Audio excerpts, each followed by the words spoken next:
2 1 20 سوالی. این بار من انتخاب میکنم، تو حدس بزن. اوکی. انتخاب نکردی؟ نه، انتخاب کردم. اول جانداره؟ نه.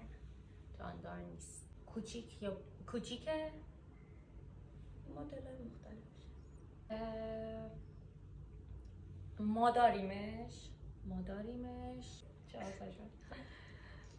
مثلا مسئول شمردنم. توی اتاق داریش یا توی خونتون؟ هر دو. لامپه؟ آخه همه جای خونه لامپ هست، اتاق هم هست. من الان دارمش؟ یعنی میدونی که دارمش؟ آره مطمئنم. حتی همین سوال ساده. مواظب باش. گرونه؟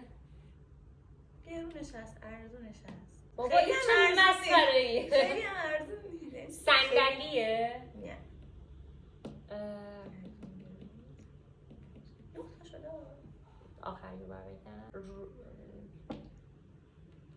فرشه؟ نه. چیه پس؟ نیست، باختی. خب، بگم بگو چیه؟ ساعت.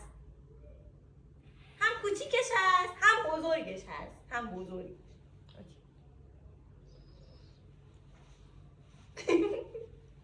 3 2 1 20 سوالی. این بار من انتخاب میکنم، تو حدس بزن. اوکی. انتخاب نکردی؟ انتخاب کردم. اول جانداره؟ نه. جاندار نیست.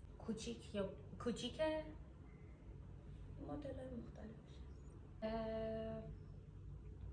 ما داریمش. چه آسا شد. مثلا مسئول شمردنم. توی اتاق داریش یا توی خونتون؟